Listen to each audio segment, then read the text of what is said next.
اعوذ باللہ من الشیطان الرجیم بسم اللہ الرحمن الرحیم الصلاۃ والسلام علیک یا سیدی یا رسول اللہ وعلی آلک واصحابک یا نبی اللہ۔ تمام سننے اور دیکھنے والے مسلمان بھائیوں کی خدمت میں میری طرف سے السلام علیکم ورحمۃ اللہ وبرکاتہ۔ دوستان گرامی، آپ دیکھ رہے ہیں آپ کا اپنا یوٹیوب چینل ڈیلی حدیث۔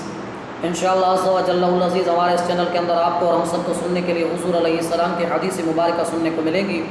آج کی ویڈیو شروع کرنے سے پہلے تمام دوستوں سے گزارش ہے، آپ ہماری اس ویڈیو کو مکمل دیکھیں، ویڈیو کو لائک کریں، کمنٹ کریں اور شیئر کریں، ہمارے یوٹیوب چینل ڈیلی حدیث کو سبسکرائب کریں اور بیل آئیکن کے بٹن کو دبا دیں تاکہ ہر آنے والی نئی ویڈیو آپ تک پہنچ سکے۔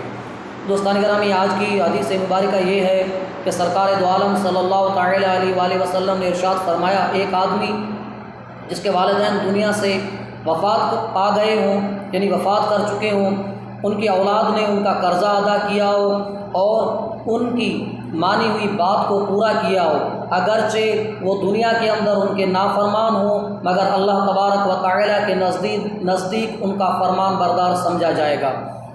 ایک آدمی جس کے والدین دنیا سے وفات کر گئے ہوں، ان کی اولاد نے نہ ان کا قرضہ ادا کیا اور نہ ہی ان کی مانی ہوئی بات یا منت کو پورا کیا، اگرچہ وہ دنیا کے اندر ان کے فرمان بردار ہی کیوں نہ ہو، مگر اللہ تبارک و تعالی کے نزدیک ان کا نافرمان سمجھا جائے گا۔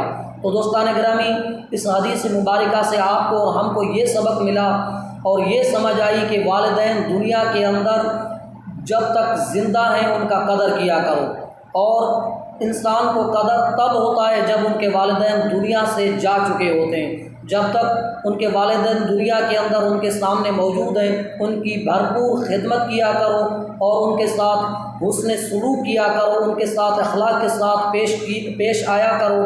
اللہ تبارک و تعالی آپ کو اور ہم سب کو اپنے والدین کی خدمت کرنے کی توفیق عطا فرمائے، اور ان کی وفات کے بعد ان کے لیے دعائے مغفرت کیا کرو۔